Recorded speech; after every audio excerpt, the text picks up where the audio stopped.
Welcome, friends. My name is Mackie Schmidt, and along with Becky Jones, we'll have care of this gathering today. We're here to remember Lee Henigan Alden.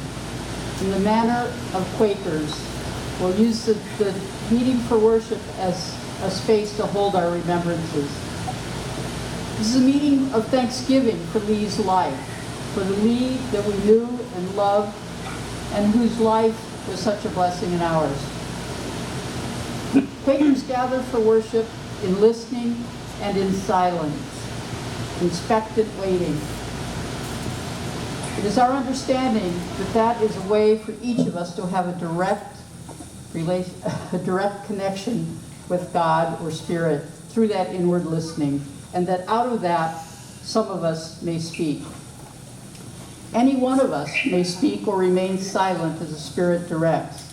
It is not in silence or in words, but in the sincerity of our hearts that we can best express how God worked in Lee's life.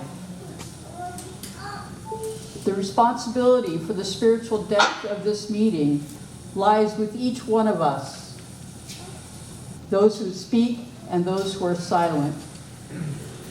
We each do our part to follow the guidance of the Spirit. If you wish to speak, please stand and wait for the microphone. When you get the microphone, hold it close to your face, almost touching your mask like I am, and speak slowly so that our friends on Zoom can hear as well. Between messages, leave a little bit of space so that the people on Zoom can respond, give a message as well. If you are on Zoom, please unmute yourself during one of those silences and speak. And then please remember to remute yourself again. If you remember, tell us your name and how you know Lee. But please be mindful that there are many of us who will want to say something about Lee, and keep it brief as you can. Memories, poetry, prayer, singing, words of comfort, all of those are messages that are equally welcome. We're sure to have some glitches, some technicality problems, so please be patient. You heard the heater. If the heater comes on while you're speaking, please pause for a minute and continue after it stops. Also, if you have a cell phone, I want you to very carefully take it out now and turn it off, or better yet, put it on airplane mode so that the Wi-Fi can work for our Zoom friends as well. Great intention, please do that. We'll signal the close of our time with the greeting to each other, and then we'll have kind of interesting clustered introductions, and we'll have the video again in full. So let's settle in now and see how the Spirit moves us. Putney Friends meeting, and one of the great memories that I have is of Lee and Peg coming with Anya to my house at Thanksgiving, and Anya is dressed in Halloween, and she didn't get a chance to go trick-or-treating at Halloween, but her parents, that time, what joy it brought me to see the love that Lee and Peg have for this young woman. Thank you.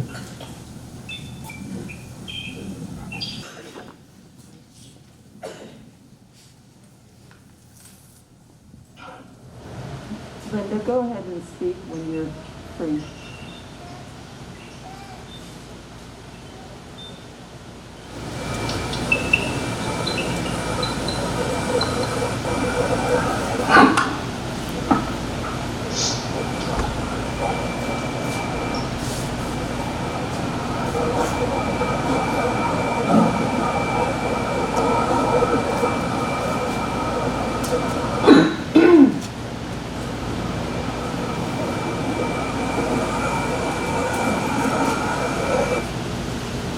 think I'll be a little courageous and speak about Lee.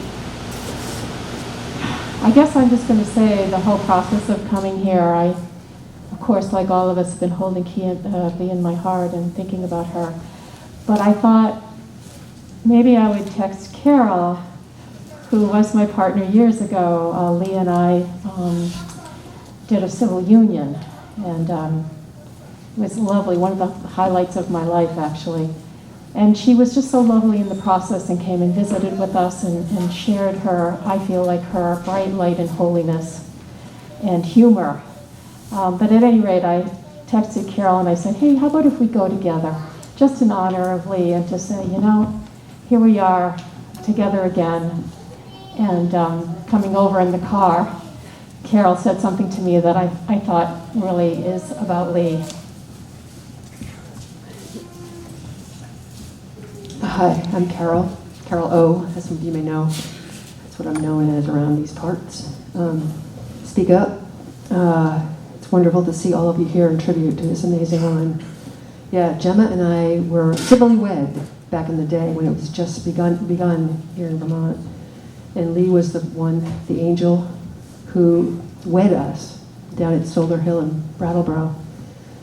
I first met Lee, though, real quickly, to tell you, I worked at the food co-op with Lee way, way long ago when I moved up from New York in 1982. And she and I used to jump into the dumpster together. Sound like Lee, right? And we used to call our days Gals Day On, with me and Lee and a couple other gals down there that would play around when the co-op was down on Platt Street. But back to the wedding. Lee married us. We were together for a bit, and now we're not, but we decided to come together, as Gemma said. And I'll never forget one of the last things that Lee said at our civil union ceremony. She said these words, and I'll never forget it, and I think about these words often. What will love do now? Those were her final words as we were all leaving Solar Hill, the mansion. What will love do now?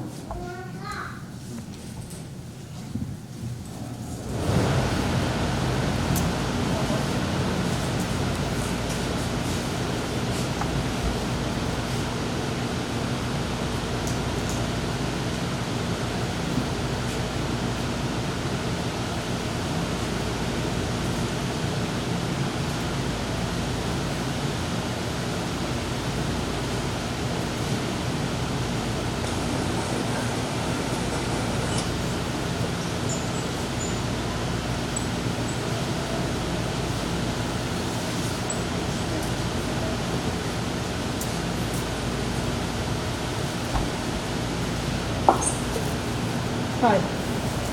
Got it? My name is Asoriana Ponte. I've known Lee for many, many years. We were both, for many years. We were both WIP students. She was a WIP something, I was another WIP. Then I graduated with Peg or with her, I don't really remember. But what I do remember, her smile, her wit, and how beautiful she was, inside and out. I'm here to deliver a message from Elena Landazuri as well, saying, take me with you to the gathering and say a prayer. May God light the perpetual light on you y brille para ti la luz perpetua. Descansa en paz. Amén.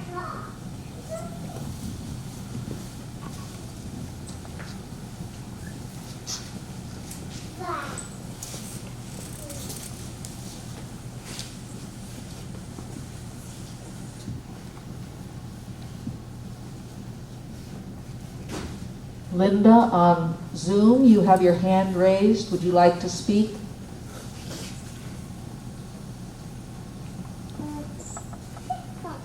Hello to Lee's whānau and friends gathered at this sad time. I first met Lee in 1975 in Napier, New Zealand. She was on AFS and stayed with our family on a sheep farm. Then she stayed with me in Wisconsin, and I with her while I was there on AFS, also in 1975. She wrote and sang songs, and we talked about peace in the world. And we've stayed in touch ever since until the 28th of January, when her text came through. Lee is a unique person, was a unique person who our family loved. So giving, so positive, so reflective, so warm, so talented, so vital, so big picture, so thoughtful, one of my best friends. Peace to you all. Goodbye. Lee, rest in peace.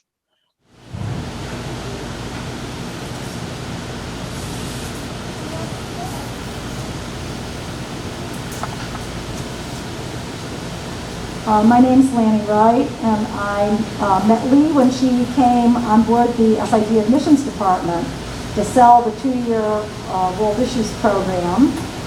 She was a welcome addition to our group because she fit right in. I can't begin to tell you how much fun it was to work at SIT in the 80s and early 90s. The organization was still small, and the aforementioned fun was encouraged in so many ways. We had parties with live bands, parades, an annual skit competition on Founders Day, where departments vie for a trophy to hang in their offices. The skits generally described our exaggerated version of the joys and sorrows of working at SIT, and a lot of creativity went into their production. Lee loved planning and acting in these, and if we had to get out a 5,000-piece mailing before Christmas, she'd sit on the floor pasting crack and peel labels on the envelopes with everyone else in the department, leading crack and peel Christmas songs like crack and peel, crackin' all the way.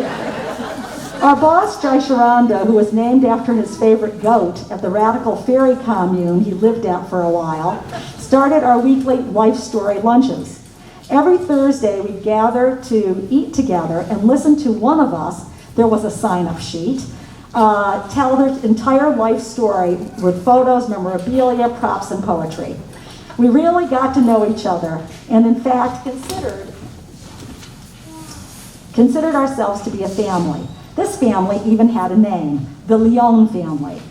I was Lanny Leone, and Lee was Lee Leone, and Eve was Eve Leone, and we had Leone family gatherings, a Leone family bowling team, Leone family kidnappings. Some people tried to get out of some Leone family events, and this was not possible.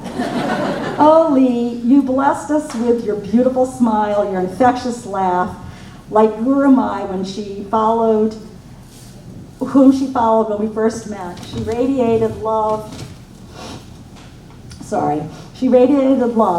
Lee once told me that when she went to New Zealand for a year, she felt some worry about going so far away alone. And her father told her that when the moon is full, you go out and look at it, and I will go out and look at it from the other side of the world, and we will hold each other's hands through the moon. She told me about her more recent trip to Israel, where their marvelous guide would wake them up at 2 p.m. and drive them to the ancient churches, where there would be not a single tourist, and her group of seekers would sit inside these magnificent, ancient, holy places and pray. She told me that when she drove Hilda Marie to her brother's funeral at St. John's Cathedral in New York City, Hilda Marie's brother was a famous conceptual artist. Who knew? His obituary in the Sunday Times art section ran several pages. After finally getting Hilda Marie into the middle of the pew in the third row and getting her coat off, she looked at the person sitting next to her and realized it was Yoko Ono.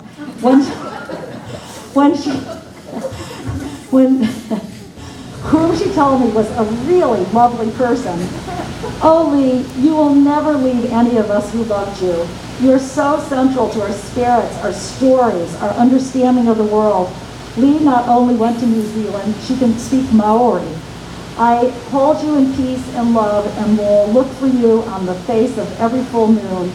And if you're up for a bit of haunting, well, that would be great too.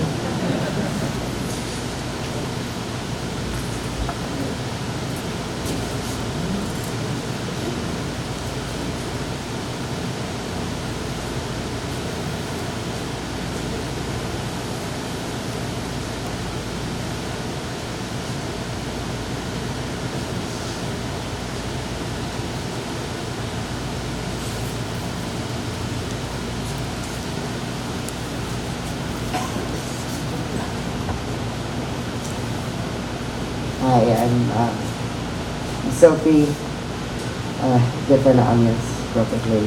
I want to thank Lee for introducing me to the Waltons, Gilligan's Island, Dr. Quinn Medicine Woman, the Andy Griffith Show. I'm missing one. What is it? Maybe, I don't know. And we used to, I used to blow up an air mattress that filled up the entire living room at the plaza and just watch these great shows. She had just like a wall of DVDs. It was incredible. Yeah, it was really great to be able to grow up there and, around this really amazing family. And I always feel like I had 3 houses in Putney. I had my house, Peg's house, and Lee's house. And so I just want to thank you for giving me that really great, nurturing environment to grow up in.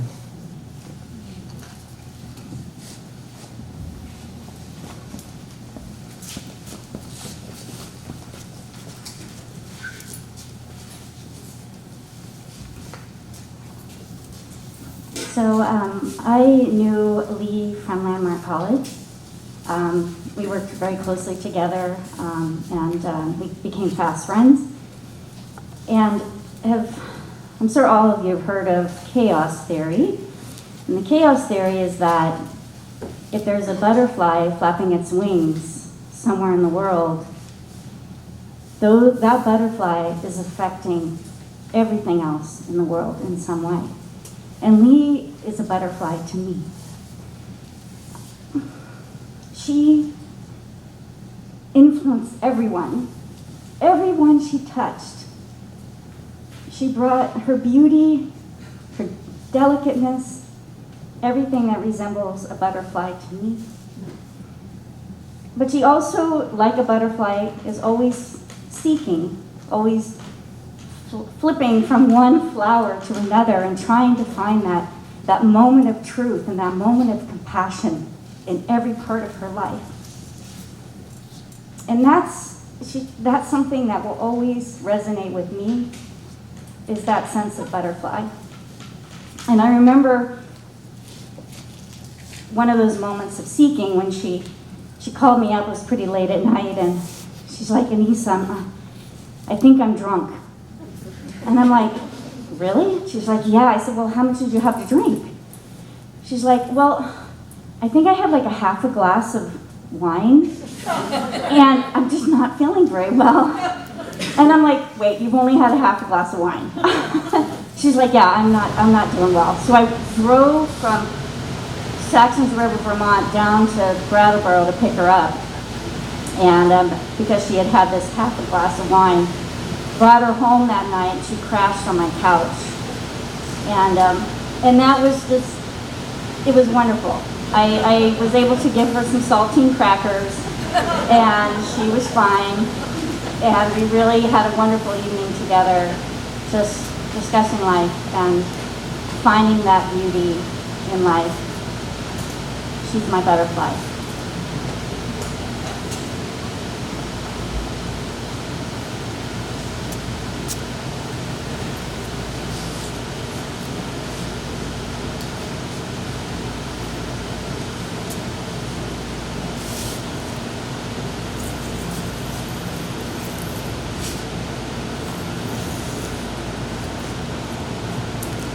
Hi, my name's Anne, and like so many people here, I knew Lee over many decades.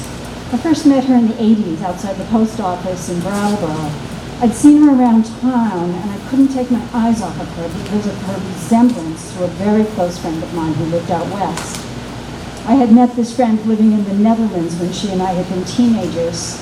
In any case, I don't know who smiled first, but we were smiling at each other, so I dared to speak to this stranger and told her she resembled someone else, which is a weird thing to say to somebody, you know? I mean, most people don't really like that. But Lee was so approachable and so welcoming, and she just loved my story. And coincidentally, you know, a number of years later, Lee lived in the Netherlands. I knew Lee next when I was teaching at Antioch, and she was in the admissions office. and I taught psychology, and she was the person assigned to psychology applicants. And Lee was so wonderful to work with because she was so smart, so astute, so respectful. I could go on and on with the adjectives. I was very disappointed when she left that job, but she left it to spend time with Anya, her young child at the time. And then, a few years later, a number of years later, I don't know how many years, I came up against Lee again when I moved to Landmark to teach. And here she was, the IT person who supported faculty, and man, did she support us. I mean, I just can't say enough about Lee on the job. She was wonderful. There was that smile again. She was so supportive. She worked with people who didn't understand anything about computers, and she did it so well. And again, she left the job, and I was sad to see her go, but always happy to see her around town, in Putney mostly. Her big warm smile. And I just want to say to both Peg and Anya, I will miss her forever. Yeah.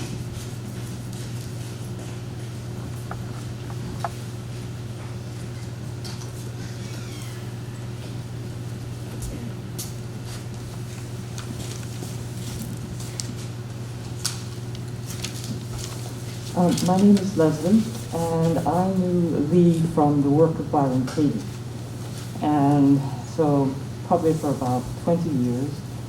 And Lee and I led workshops up in our cabin. And what I remember the most about them is just laughing and laughing and laughing. But I'm standing up because I wanted to read something. A friend of hers wrote, Charlotte Price, at Lee's Mass at St. Michael's. And I found it just very beautiful, because when Lee converted to Catholicism, it was hard for me. I didn't understand in a lot of ways. And so what Charlotte wrote was just very helpful, and I'm only going to read a small part of it, but I wanted to bring it here, so I hope that would be okay. You know, I think because for me it shows Lee's courage and her devotion, and what the amazing human being that she was. So Charlotte wrote, her faith was her, and this is the last few years, her faith was her whole life. She ate and drank and breathed it. Above all, she tried always to acknowledge God. That she did so while holding on to so many loved ones from other moments in her life is a testimony to the quality of her love. With only half a physical heart, Lee always managed to love twice as much as most people. Conversion is not a walk in the park. It means leaving behind everything you think you know about God and about yourself. That's especially hard when most of the people in your life can't fathom why you're doing it. Lee sent me a picture once of those rickety hand bridges they somehow managed to swing across jungle ravines, the ones with most of the slats missing. That's what it feels like to be me, she wrote. I'm somewhere in the middle of that bridge, but she loved God too much to turn back. The last 2 years were especially hard. Like so many, Lee was isolated by the pandemic. She was coping with numerous health problems while trying always to live a life of service. It could be easy to miss just how hard things were for her. That was because she cared so much about what was going on in our lives. Talking to people gave her great joy. For 2 years, Lee had had a persistent cough, so we didn't think anything at first. No one thought anything of it. One day, she decided to test herself for COVID, and we all know what happened next. The days of trying to treat her at home, the 3 nights in the ER, her admittance at last to the hospital room where she was in constant touch with all of us. Here is something what she told me about her time in that room. Although it was full of suffering, it was also full of grace. Suddenly, the tone of her messages changed. There was talk about angels at the foot of her bed. She saw her brother Jay. Jesus and Mary were tangibly present, sometimes visibly. She kept talking about a pinprick to her heart, a tiny opening through which torrents of love flowed. It turned out Mother Mary had sat on the edge of her bed the first night and pricked her heart. This was the narrow gate, she said, the one we have to go through to get to God. Narrow because everything except love has to be left on this side. Another time she wrote, sometimes I'm lying here and absolutely nonsensical stuff pours out of my lips. No one could understand it, including me. Then I just laugh and understand that these are the things we have been clinging to, given such gravity and weight, and they are dust and gold he gives us. All the while, she kept making sacrifices, praying alone and with her nurses for her own healing, for the other sick ones in the hospital, for all of us. I believe Lee's faith was purified during that time by those torrents of love pouring through her heart. It was a time of healing, of forgiveness, that filled her with joy, but it was rough. At the end, she sent very few messages, mostly to say that she wanted to come home. At first, I thought it seemed she meant back to our house, but later I wasn't so sure. In the end, she went all the way to the other side of that rickety bridge and went to her true home, praying and singing and giving glory to God with her sister Zan at her bedside, holding the hand of Anya, her daughter, giving her that beautiful smile. Love you, Lee.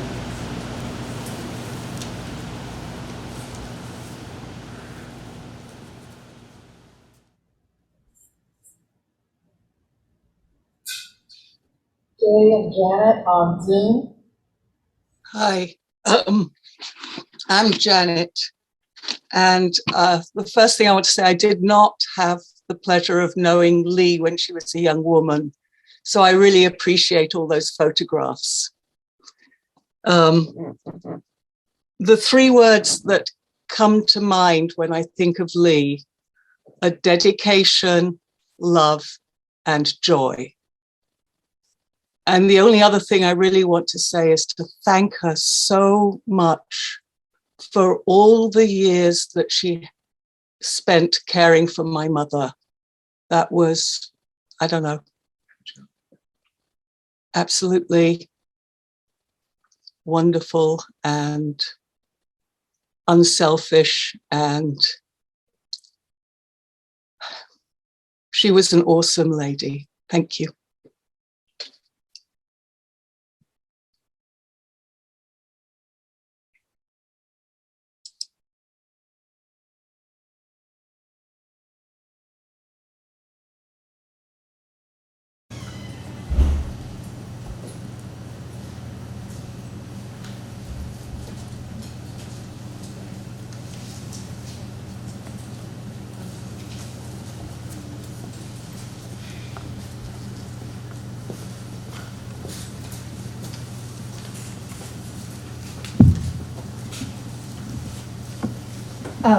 Hi, I'm Frannie.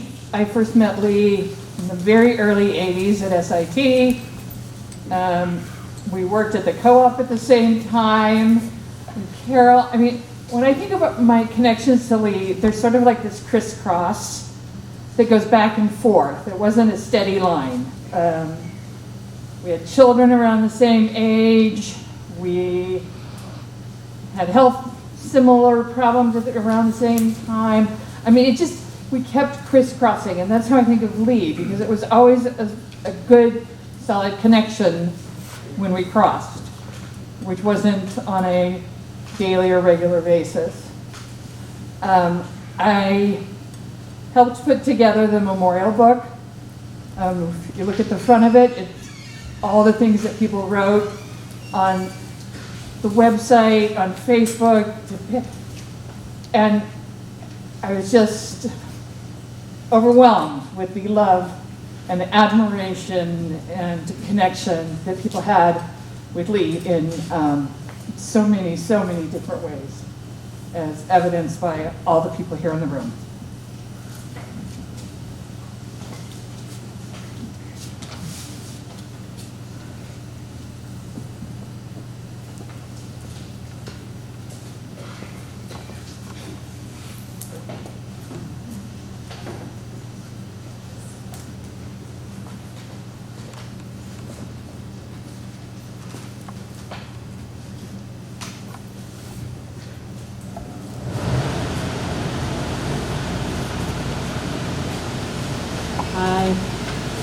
Karen.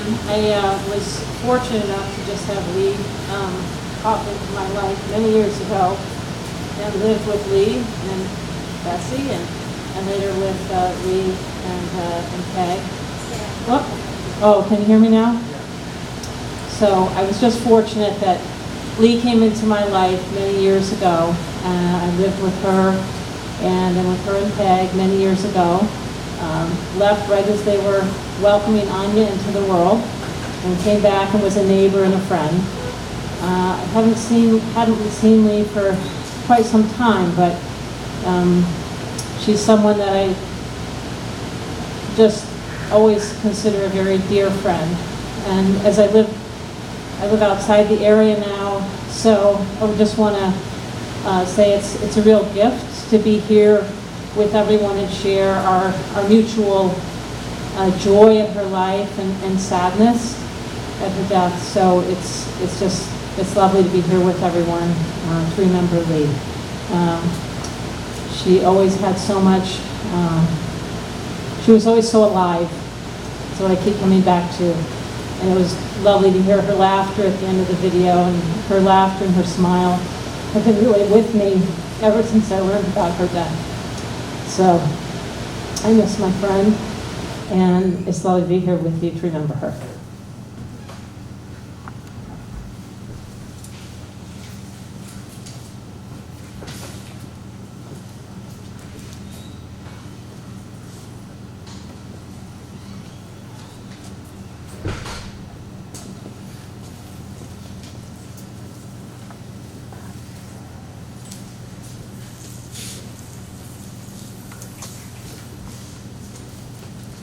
All right, I'm a relative newbie as far as Lee's friends go. We moved here from the big city far away in 2005. And I have a story that I have held in my heart since it happened. And I don't know that I even shared with her how impactful it was for me. But when we first moved here, we moved to a house right across the street from the post office in Putney, right near Lee and Peg and Anya. And I got my first job here. We were dropping out. Got my first job filing in the medical office. And I would go in late at night, in the dark, and do all of the medical filing all alone.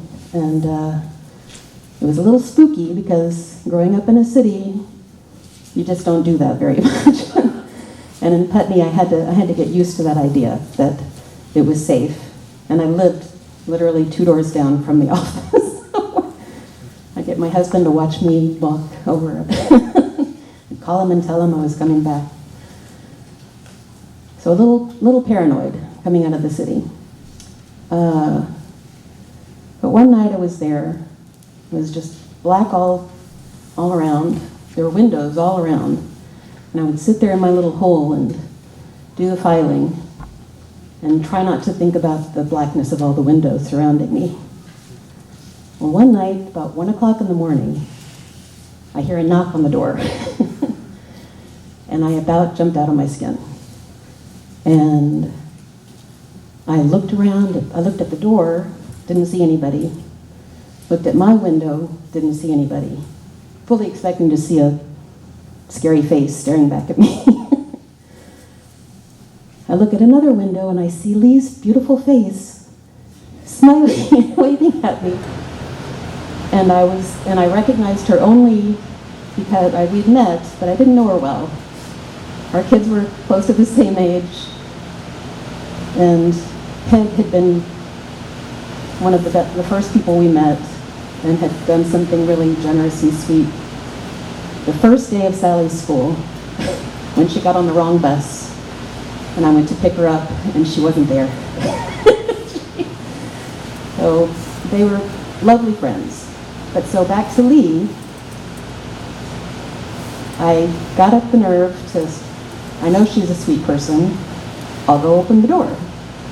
So I went and opened the door, and she said, "You need to come with me." And I said, "I'm at work."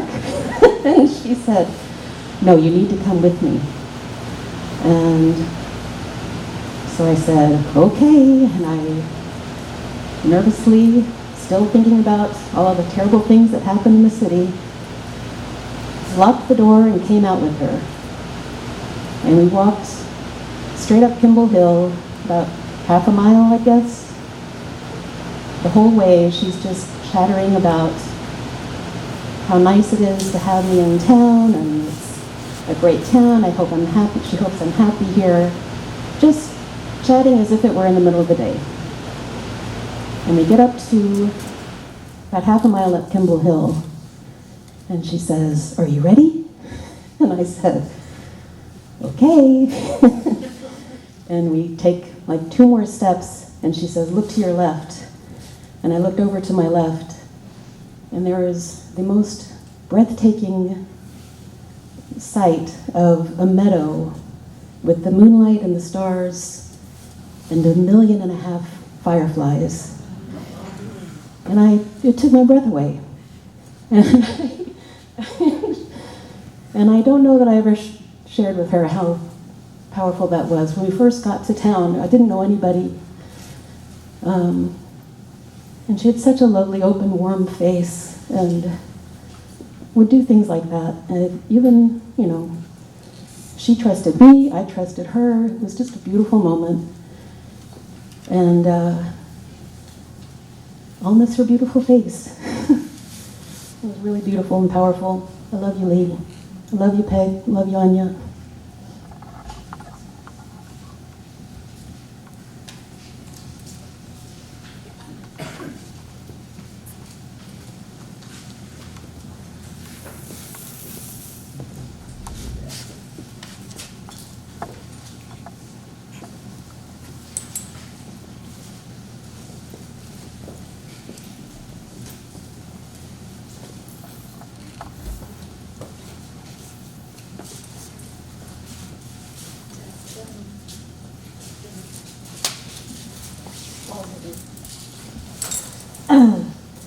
So Lee was compassionate and wonderful and kind and all of those things, and then sometimes she'd just surprise you. So we were working together one time, and I'd had a phone call from somebody who was like pretty rude on the phone. And so I'm sitting with Lee, and I'm like kind of complaining about this rudeness. And this is like an old handset phone, and she's like, "Oh, it's no problem, you just do this." And she takes the phone and she slaps the receiver. And she was like, "They just will have no idea, but you'll feel much better." She's very Lee. But another time we were, I think, having a birthday party for one of the kids, and she was there, and my mom was there. And like they knew each other from the birthday parties, but they didn't know each other well. And my mom was talking about, I think she had written like some biographical sketch or something, and Lee asked if she would send it to her. So she sent it to her, and Lee like read it and wrote her a whole letter back about the things that were meaningful to her in this biographical sketch. And to me, that was Lee too, to like, she would take in whoever she was talking with completely and give back. And I will miss her awfully.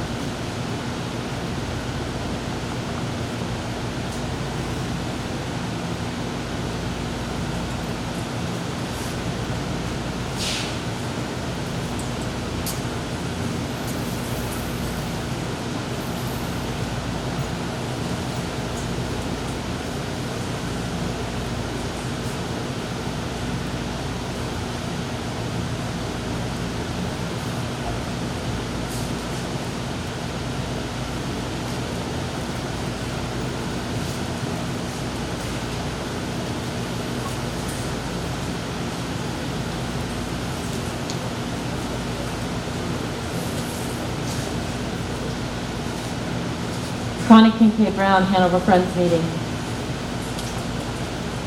The real irony is that I didn't meet Lee through Quaker circles. I met Lee when we both had children at the Compass School. And there's nothing more frustrating than dealing with your teenagers. But the one thing that I came to understand is that it didn't matter what event I saw Lee at or when or what was going on, whether I was frustrated or whether I was joyful, but whatever that emotion was of that moment, I would walk away from Lee feeling better. Whatever we shared in that moment, it would always feel like I had been healed in some way.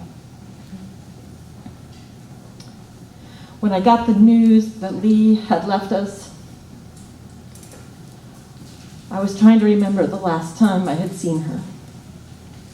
It had been a long time. And it finally dawned on me when, and I was pretty sure I was right. And I pulled the guest book for my son's funeral, and there were Lee and Peg's names.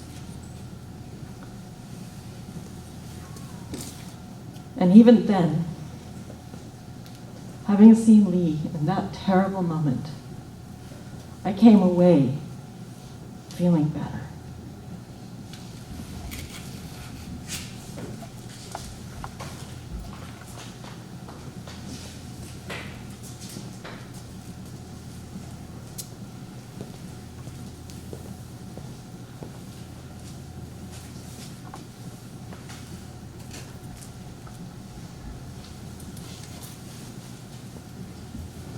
Not seeing a hand at the moment, I'll take a moment myself. I'm Betsy, and first met Lee, I think, in around 1983.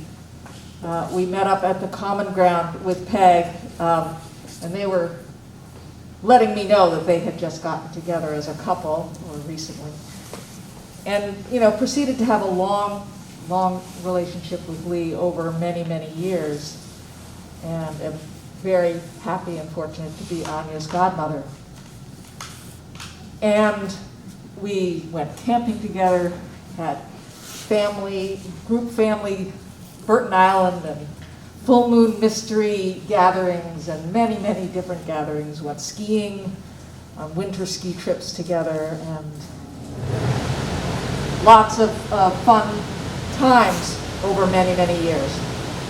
And one thing I'll say about Lee, that as a close friend, like most of us, she was a really complex person. And she had many different aspects of who she was, and many different things over the course of her life that she threw herself into completely. And like many people have attested to, when they knew her, that she had thrown herself completely into that connection that they talked about today. And for me, I know that was at times challenging, because it was kind of, okay, well, you're really, really into this thing now, but weren't you really, really into this other thing before? And it kept changing. And so sometimes that was challenging. And that was a hard part, a bit, in my relationship with Lee. But I'll also say that there were some things that remained constant, that also we've been hearing about today. And the two that most come to mind to me, one is her unconditional love that she brought with her into the space, it seemed, for me and for people. She loved people, and she brought that with her wherever she went, it seemed to me. And that was very inspiring. And another thing that I found that was consistent also throughout all the time that I knew her was her sense of humor, which has also come up today. And she was one person, if I had to think of somebody who many, many times, multiple times, would get me to the point of laughter where I was just crying, I was laughing so loud, it was Lee who could do that. And she told me once that she and her mother had a particular phrase that they always said to each other when one of them was leaving. And it was based on a joke that probably many of you have heard. But I really thought today's service couldn't happen without telling this joke. So I'm going to tell it now, and at the risk of boring some of you who've heard it 1,000 times, I'm going to tell it anyway, in honor of Lee. And just for fair warning for anyone who's from the South, she always told this joke with a Southern accent. Probably my Southern accent really stinks, but I'm going to go for it anyway. And it somehow makes it funnier to say it in a Southern accent, so I'm going to do it. So, one day, there was a colonel. And the colonel made a phone call. And the colonel says, "Soldier, tell me what we got."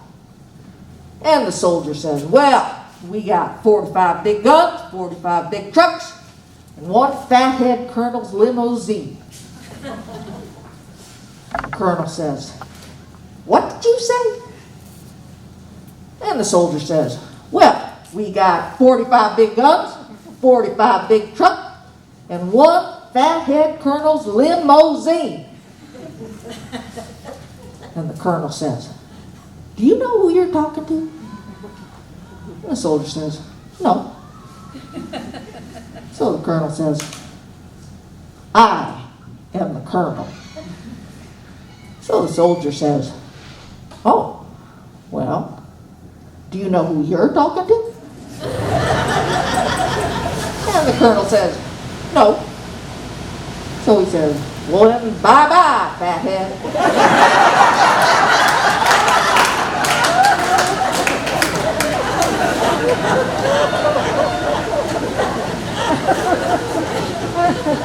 So, I just wanted to say, bye-bye, fathead.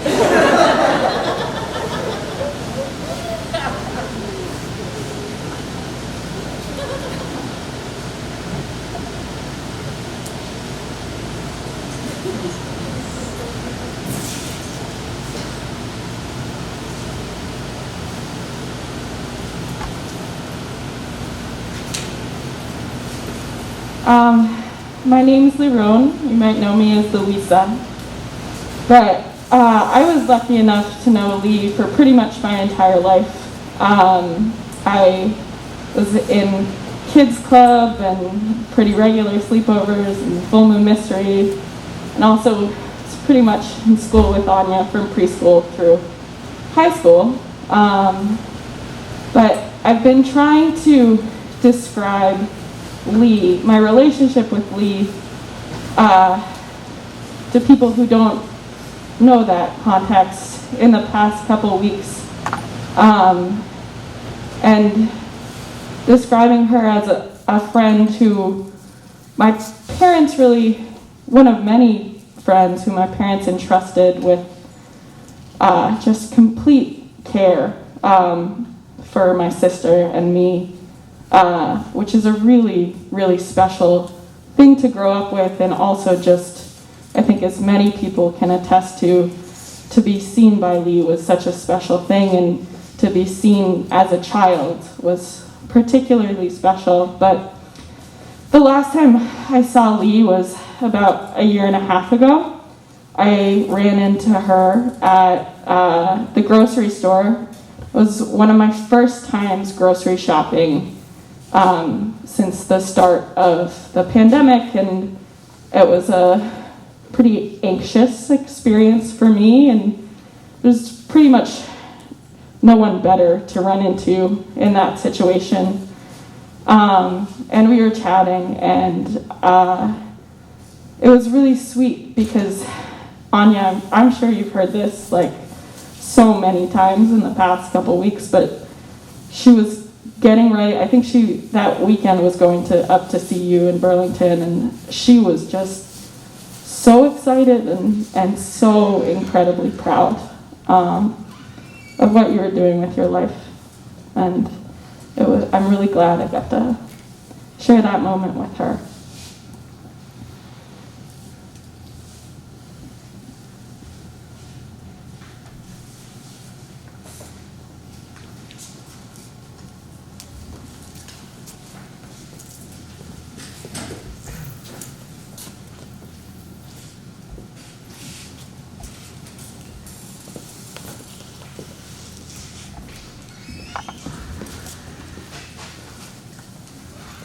I stand here with a ton load of condolences and best wishes from my family in the Netherlands.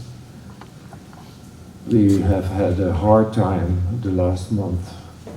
We were with you, but we were across the ocean, and I'm so happy to be here today to share this wonderful life, to stand in awe of Lee, Henigan, Alden. And I won't have a long speech. I just want to pick a few things that I am internally grateful for.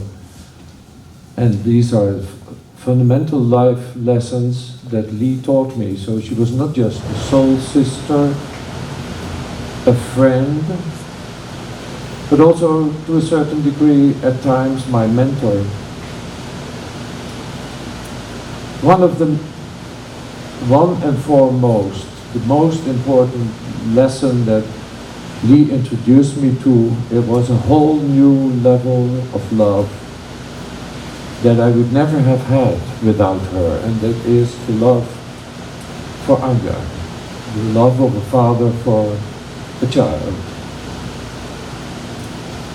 And secondly, reference was made to the work that Lee plunged into for a long time. But these 4 questions that could have helped me a lot to come to terms with the complicated grief from the last few weeks. Is it true? This is how we deconstruct our thoughts, our beliefs, our judgments. Is it true? Can you absolutely know if it's true? How do you feel when you believe that that is true? And who are you when you don't hold on to that belief? And finally, a prayer coming from Hawaii, the Ho'oponopono prayer, which is a prayer of reconciliation and forgiveness. It goes like this: I am sorry. Please forgive me. Thank you. I love you.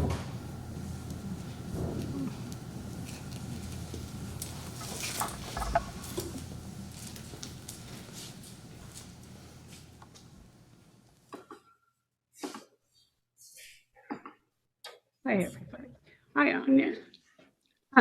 This is Heva coming to you from Arizona. I knew Lee from SIT, and it's nice to see some faces again. But where I really got to know Lee was when 21 crazy people got together, grown adults, and we decided that it would be a good idea to go to grad school, even though we were working full time and we had young children, and wow, we were so stupid. And 4 of us got together, and it was Lee and Beth who came up with this, but we're the weenies. And Beanie Weenie was the elegant one.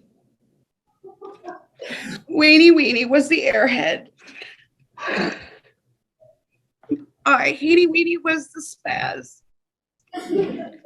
And Leanie Weenie was our content. She was our spirit. She was our heart. She made us laugh. She made us check our thoughts and our biases. And she made us think. Anya, we love you like our own. We always have and we always will. And I thank you for sharing Leanie with us. Now, some 25 years ago, when I was in Europe for SIT, I got a table from Lee and Peg saying, "Don't rent it, save it for us." And, well, obviously I couldn't do anything about anything where I was, but when I came back, they came down and Lee rented the flat upstairs and has been there ever since. First as a tenant and as a friend and later as a caregiver to take care of me as I get less and less able to take care of myself. And we've had many good times together, particularly probably a trip to Norway, which we went on a cruise, only as the boat kept saying, "It's not a cruise, you're not on a cruise ship." There was a mailboat going up the coast of Norway, stopping at all the villages, and it was infinitely better than being on a cruise ship. It was much more familiar and nice. And we did many things like that, and gradually she took more and more care of me. And, well, now I miss her very, very much. Thank you.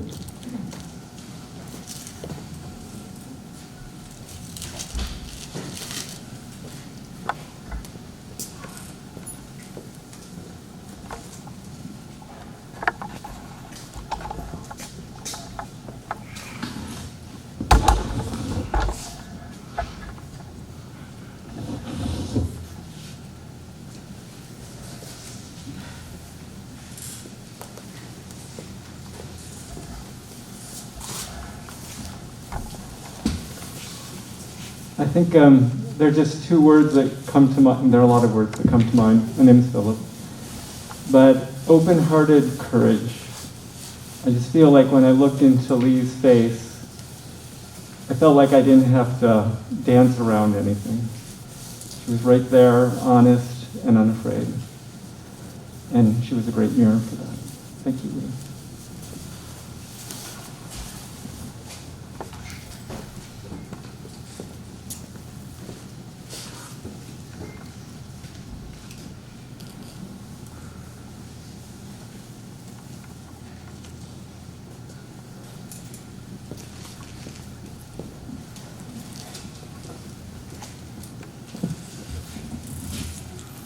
Hi, my name is Janice. I'm from Putney Friends.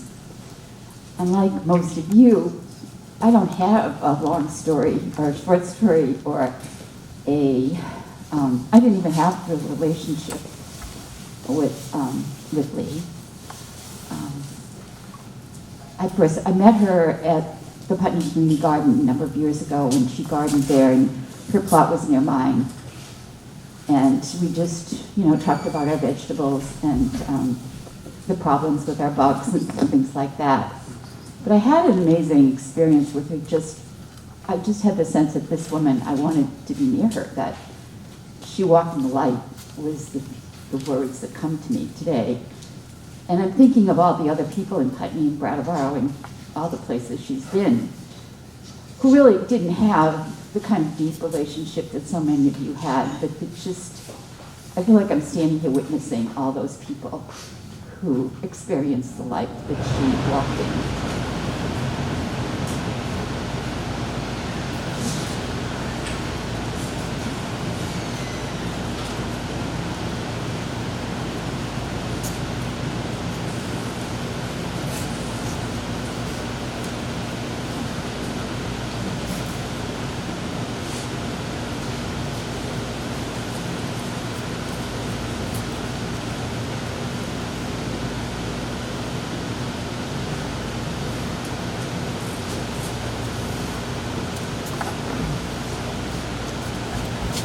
I'm Sue Tippett, and I met Lee and Peg, I believe, at Mount Toby meeting in the late 80s or early 90s. And then we did many adventures together, especially when we had young children, camping at Burton Island and skiing at Merck Forest and camping.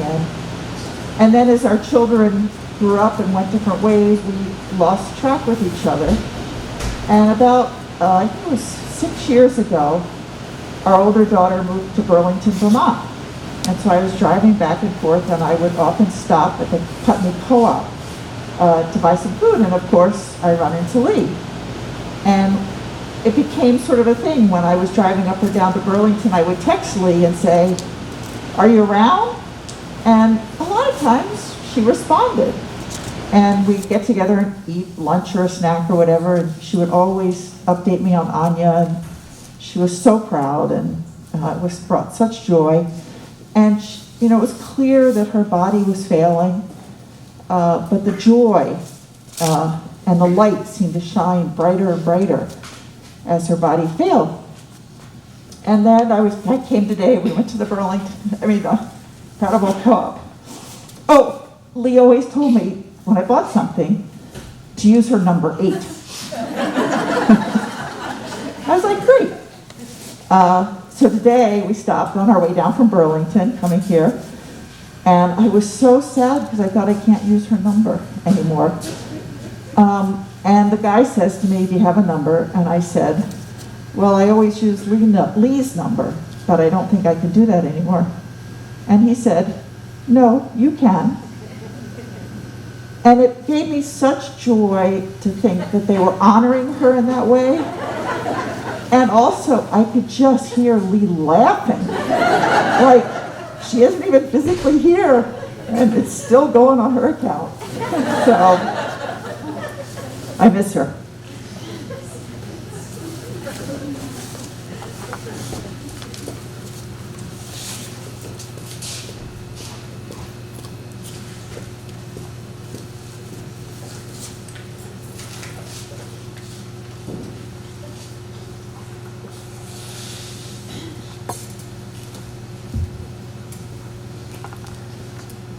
My name is Kathy Kingston, and I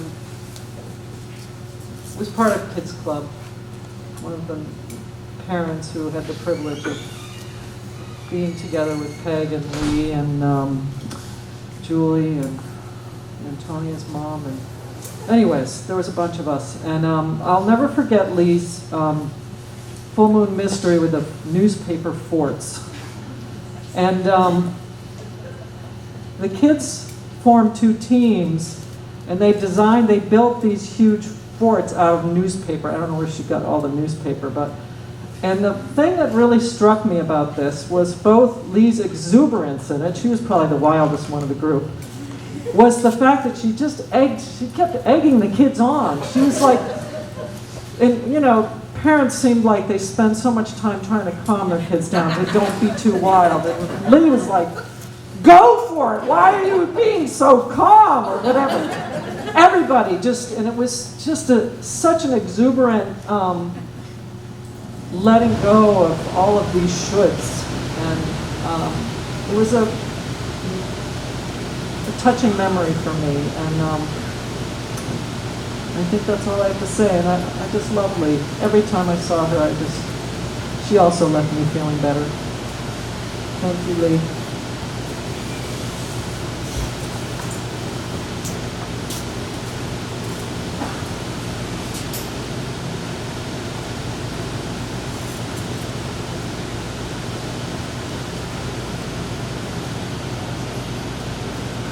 Hi, my name is Antonia, and I grew up in Kids Club as well. So I have so many memories that have just been flooding me in the last few weeks.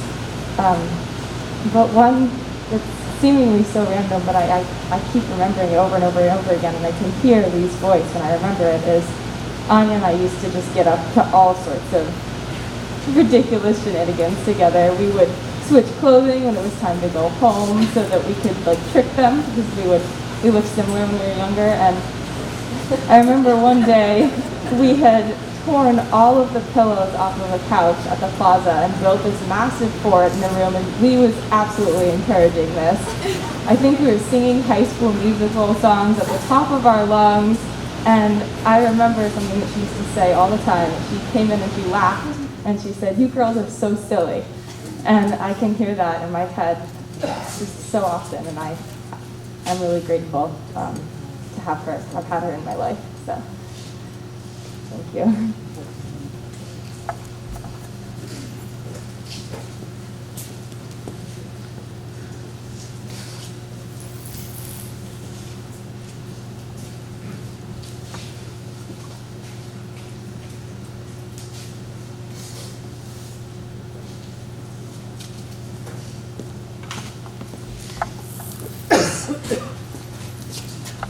I did not know Lee.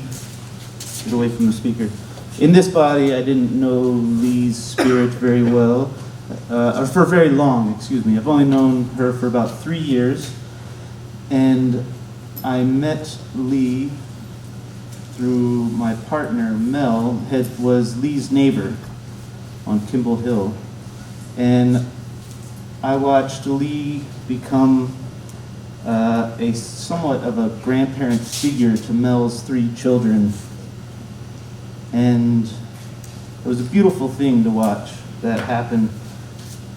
And when Mel and I were struggling, I talked to Lee, and Lee gave me really good insight and about love and what will love do now. I think, thank you for sharing that. Whoever shared that earlier was so beautiful, and I think that's going to be a mantra for the rest of my life.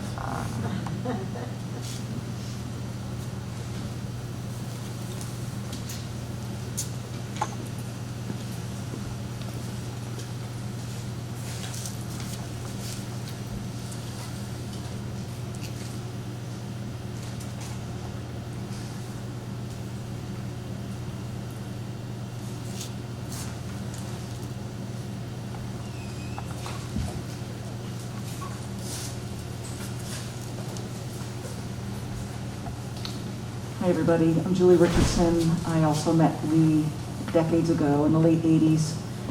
And I love hearing so much about her sense of humor and about her deep spiritual quests. And Lee and I had many long conversations about spirituality, whether it was about Ready Puppet and the mystical shape note singing of the processions, or Janet Langdon's sermons at the Putney Federated Church.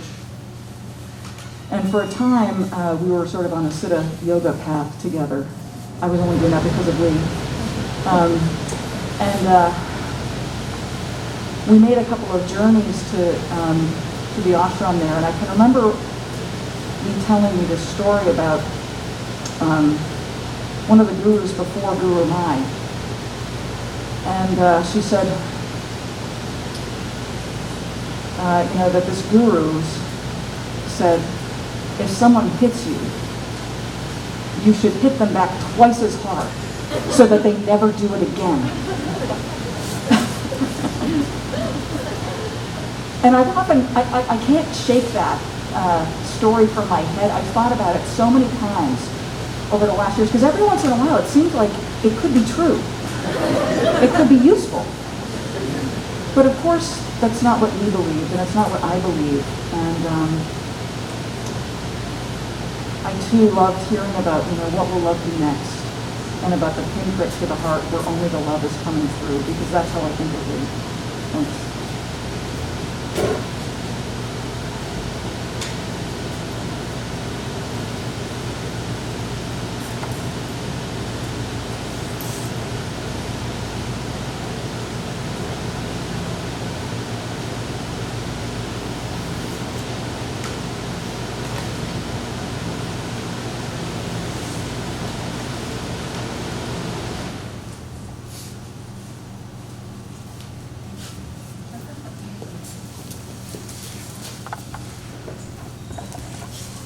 So my name is Zan.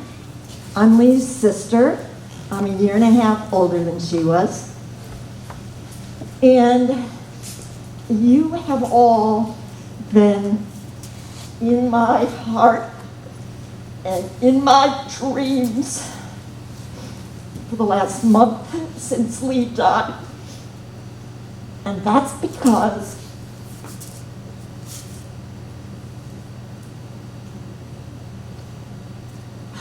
she was the easiest person to love, and she was sometimes the hardest person to love.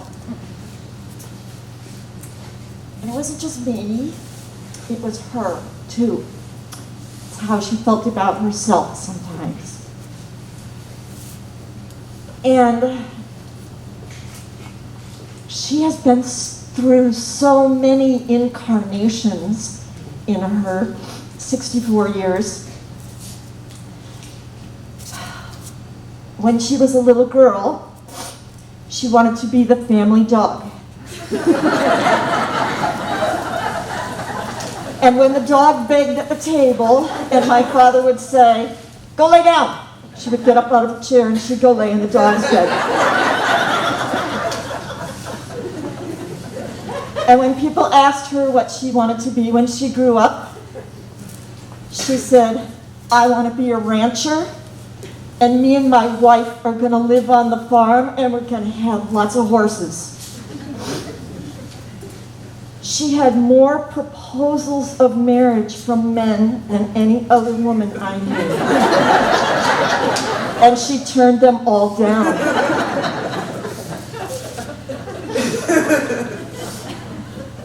She did all the things that my parents thought she shouldn't do.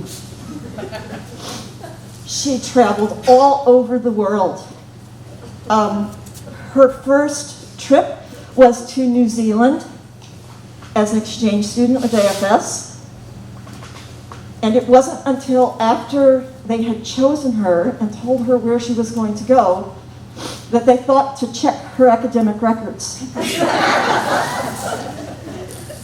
And they said, "Lee, we can't take this back, so you better do us proud." She lived with 5 different families while she was there, and loved them all and kept them in her heart her whole life. And I thank all of you who are watching from overseas, in Australia, in New Zealand, in Thailand, in Norway, in Sweden, in England, in almost every state in the United States. Lee traveled when she had money because she had worked 5 jobs at once. When I wrote her obituary, if I had printed that obituary in my hometown paper, it would have cost me $2,500. And that's not even a joke. Because she did so many things, you couldn't sum her up in a paragraph. When we talked about our family and our parents, even our memories were different because her experience of the world was different from my experience of the world. Sometimes we couldn't even agree on the names of our family dog because our experiences were so different.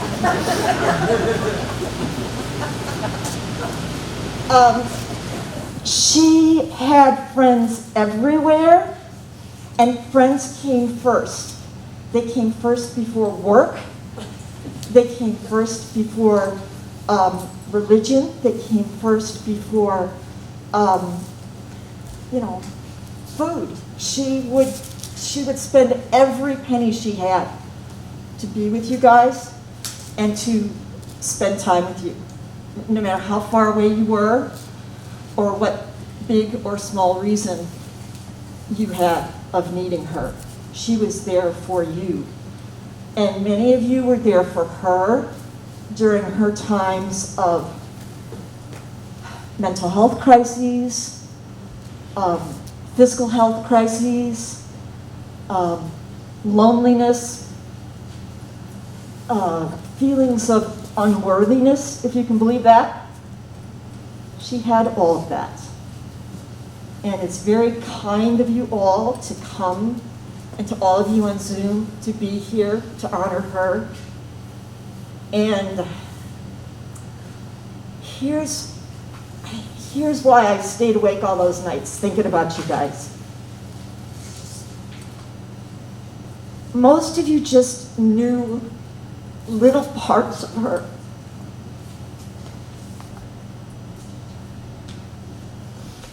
And I can't remember if it was Rilke or Walt Whitman. I think it was Walt Whitman who said, "I contain multitudes." That was her. And when you think about how to love someone who is really different than you, who holds beliefs and has standards that you can't reconcile within yourself. Think about her, because she has been from way over there to way over here in one lifetime. She's done a 180-degree turn in the last 7 years of her life.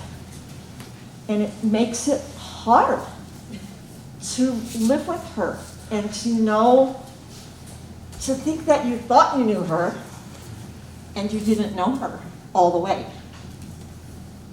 So use her as an example to work through what it means to be a friend to anybody.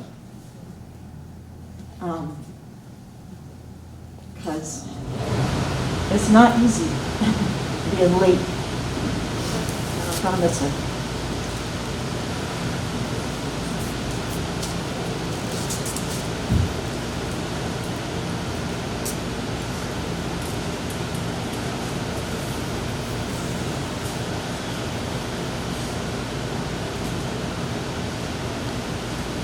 Hello, friends. I know I saw one other person who tried to stand once or twice, and I wanted to offer a last word or so to somebody who wanted to, before we close. Recognizing that there are a million untold stories that can be shared.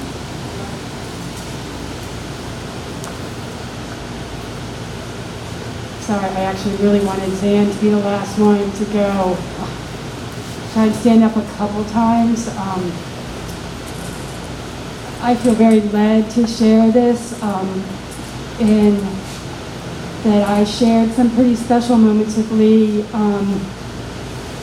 during her last time with us on the earth. And we connected in a really beautiful way because in her time of isolation during COVID, I really had a burden on my heart for her several times. And I reached out and I said, Lee, I'm just reaching out. Do you want to connect? And she said, Jan, I have to really be careful about how much contact I have. And I said, well, we can text. And we even had a moment of thinking that we would meet on her front porch or across the street with blankets and just be together. But I shared with her something that was sustaining me during the pandemic was memorizing the Word of God. And I said, I would be happy to join forces with you in that if that's what you'd like to do. And she said, oh, my memory's horrible. I don't know if I could do that. And I said, that's okay. I just wanted to put it out there and that I would support you through it if you wanted me to, because it has brought a lot of solace for me. And so then one day she called me and she said, I have a gift for you. I have something I want to give you. And I said, okay, let me call you back. And I made space and she said, this is for you, but it has also sustained me. And she recited the book of John to me, the first chapter. In the beginning was the Word, and the Word was with God, and the Word was God. And she proceeded, I can't remember, I think it was 12 or 14 or maybe 20 verses. And it was such a gift. But she said, I gifted her, but it's not about me. It's about this is what was sustaining her in this time. And I was driving here and I said to my son, I don't want to share. This is too hard. And he said, Mom, you have to share. So I do this for you, Lee. Thank you. Thank you, Lee.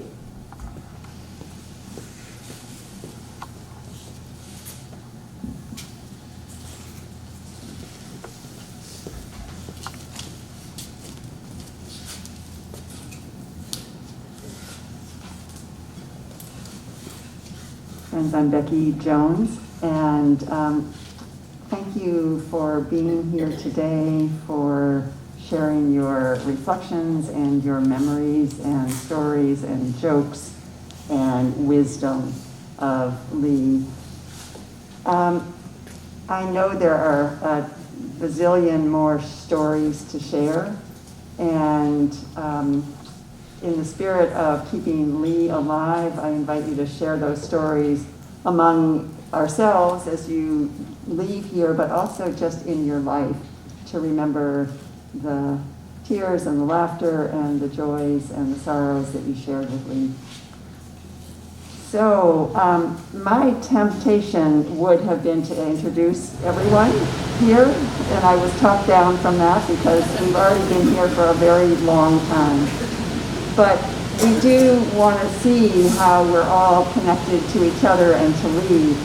And so what I'd like to do is to invite people, as I say, category of Lee's life. If you're able to stand, or maybe just wave at this point, either on the screen or in this room, so that we can see all the different ways that we are connected with Lee. So I have a list. I'll ask at the end if there's anything I've forgotten, but starting with Lee's family, if you're part of Lee's family or consider yourself to be part of Lee's extended family, you can stand or wave.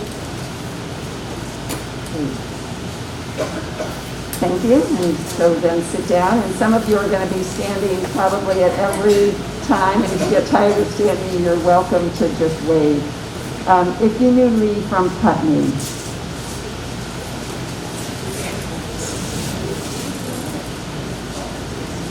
and friends on the screen, we're seeing you. If those of you who are have your cameras off, if you wanted to turn them on and participate in this, we would love to have you do that.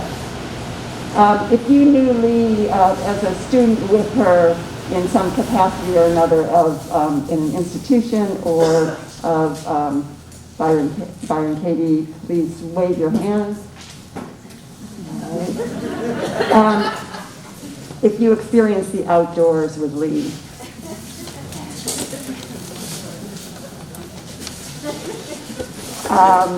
If you spend time with her outside of the country.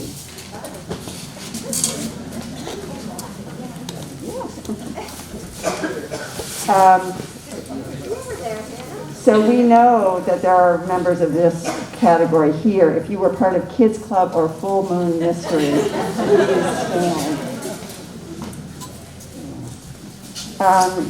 If you shared some part of your spiritual journey with Lee, please stand or wave. If you received Lee's care, you might wave your hand. If you ever worked with Lee, this is a good reflection of how many places she worked, probably. If you parented alongside of Lee,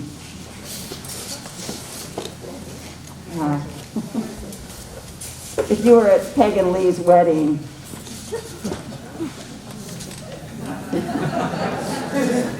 if you ever sang with Lee, if you ever laughed with Lee, if you shared heartfelt conversations with Lee. All right. Now, I have one last category, but just, am I missing anything glaringly? Yes. Book group, but 18 years. Oh, if you were in a book group with Lee. All right. Any other categories we're missing? So if you ever loved Lee or felt loved by Lee, please stand. All right, friends. So we are done here today. The beautiful video that Bari created, we will show again in its entirety. But you are free to leave, you're free to go and mingle, but those who want to stay and see it again, you can see it. You will also notice in your program that there is a link to this video, so you can see it on your own time. Oh, please, and the guest book, if you didn't sign it, please sign it, and there's an invitation to write notes and or your email address. So thank you, friends.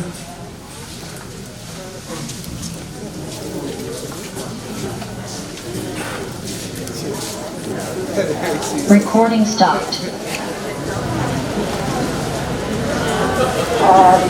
If you've got time.